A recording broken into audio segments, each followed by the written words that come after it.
भगवते वासुदेवाय। जय श्री राधे कृष्णा, जय श्री राम। धर्म प्रेमी बंधुओं, 4 नवंबर 2022 शुक्रवार के दिन एकादशी, कार्तिक मास शुक्ल पक्ष एकादशी का व्रत आ रहा है। इसको देव उत्थापनी एकादशी भी कहते हैं और इस दिन देव प्रबोधनी एकादशी भी इसको कहते हैं। तुलसी विवाह का दिन भी इसे कहते हैं। भाद्रपद मास शुक्ल पक्ष एकादशी के दिन भगवान ने 4 मास चतुर्मास के लिए शयन किया था। एक शंखासुर नाम का राक्षस हुआ, असुर हुआ, तो भगवान ने देवताओं की रक्षा के लिए, धर्म की रक्षा के लिए, गौ ब्राह्मण की रक्षा के लिए, अपने सनातन धर्म की रक्षा के लिए उस शंखासुर को मारा था।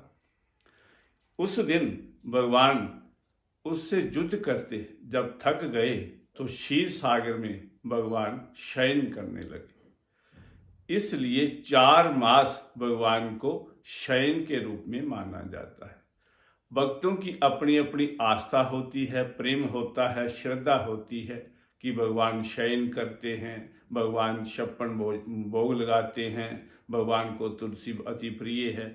ये भक्तों का अपना उनके प्रति आस्था और प्रेम होता है। वास्तव में भगवान निराकार हैं, निर्गुण हैं और वो किसी भी रूप में जब रक्षा करनी होती है धर्म की, सनातन की, तो नया नया अवतार धारण कर लेते हैं। निज इच्छा से अपने शरीर को धारण करते हैं। वास्तव में उनका कोई शरीर नहीं है। इसलिए धर्म प्रेमी बंधुओं, उनका कोई रंग नहीं है, उनका कोई रूप नहीं है। तीनों गुणों से जो परे हैं वही हमारे भगवान नारायण हैं। अब 4 नवंबर 2022 को शुक्रवार के दिन देव उत्थापनी एकादशी, देव उठनी एकादशी, देव प्रबोधनी एकादशी, तुलसी विवाह की एकादशी का दिन, जो पवित्र पावन दिन आ रहा है, आप सभी धर्म प्रेमियों ने उस दिन श्रद्धा से, प्रेम से, भक्ति भावना से इस व्रत को करना है। धर्म प्रेमी बंधुओं, तुलसी भगवान को अति प्रिय है। तुलसी कार्तिक मास की कथा में आता है कि जलंधर नाम का एक राक्षस भगवान शिव के अंश से समुद्र में पैदा हुआ। उसे समुद्र का पुत्र माना जाता है और कालनेमी राक्षस की बेटी जो थी उसका नाम वृंदा था। शुक्राचार्य ने उस वृंदा से उस जलंधर का विवाह करवा दिया। जो वृंदा थी अति पतिव्रता स्त्री थी, बहुत पूजा पाठ करने वाली, अपने पति को ईश्वर मानकर उसकी सेवा करने वाली थी। और जो स्त्री पतिव्रत धर्म का पालन करती है, नित्य पूजा पाठ करती है, अपने धर्म कर्म का जो है पालन करती है, उसके पति की आयु दीर्घायु होती है। कभी भी स्त्री को नंगे सिर नहीं रहना चाहिए। अपनी मांग में रोली सिंदूर अवश्य अपने घर वाले के नाम का भरना चाहिए।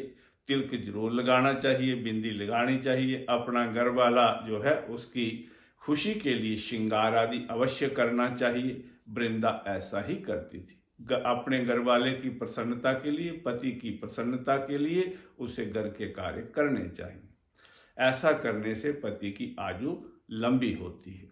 और जलंधर जो था वो राक्षस था। उसने मां पार्वती को भी अपनी पत्नी के रूप में पाने के लिए कैलाश पर्वत पर आक्रमण किया, युद्ध किया और भगवान शिव के हाथों वो मारा गया। लेकिन वो मर नहीं सकता था, क्योंकि एक तो वो शिव का ही अंश था, दूसरा उसकी पत्नी जो थी उसके पतिव्रत धर्म की रक्षा कर, पतिव्रत धर्म की जो पालन करने वाली उसकी पत्नी थी, उसके कर्म से, उसके धर्म से उसके पति जलंधर की रक्षा होती थी। एक कवच के रूप में पतिव्रत धर्म उसका रक्षा करता था। इसलिए वो मारा नहीं जा सकता था। भगवान श्री हरि विष्णु ने मां पार्वती की आज्ञा से उसके साथ छल किया और इसलिए उसका जो पति था जलंधर वो मर गया।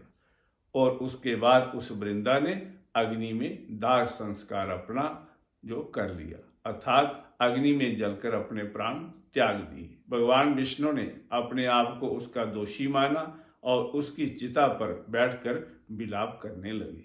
तब देवताओं ने वहां पर 3 बीज गिरा दिए। माता पार्वती, लक्ष्मी और सरस्वती की आज्ञा से एक से आंवली का पौधा, दात्री का पौधा पैदा हुआ, एक से जो है वो किकरी का पौधा पैदा हुआ, और जो माँ पार्वती ने बीज दिया था उससे तुलसी का पौधा पैदा हुआ। अर्थात जो वृंदा थी वही अगले जन्म में तुलसी का पौधा बनी। इसलिए तुलसी को अति पवित्र माना जाता है। भगवान को उसने श्राप दिया था कि आप पत्थर रूप में हो जाइए। गंडकी नदी में भगवान शालिग्राम के रूप में प्रकट हुए, इसीलिए शालिग्राम को तुलसी का पत्र अति प्रिय है। आप सोना, चांदी, हीरे, मोती जितने मर्जी चढ़ा लीजिए, लेकिन भगवान खुश कब होते हैं? जब आप तुलसी का पत्र भगवान को अर्पित करते हैं। इसलिए तुलसी अति प्रिय है। इस मास में सभी स्त्रियों को तुलसी की पूजा करनी चाहिए, परिक्रमा करनी चाहिए, जल चढ़ाना चाहिए, और तुलसी विवाह के दिन, देव उत्थापनी एकादशी के दिन तुलसी माता को कलीरे बनाकर बांधने चाहिए। फिर उसकी पूजा करनी चाहिए। 365 रुई की बत्तियां देसी घी में भिगोकर जलानी चाहिए। उसके ऊपर लाल रंग की चुन्नी अच्छी हो, सुंदर हो, वो माँ को देनी चाहिए। फिर परिक्रमा करनी चाहिए। मूली, बैंगन, गन्ना, अखरोट, ये सब माँ को उस दिन अर्पित करने चाहिए।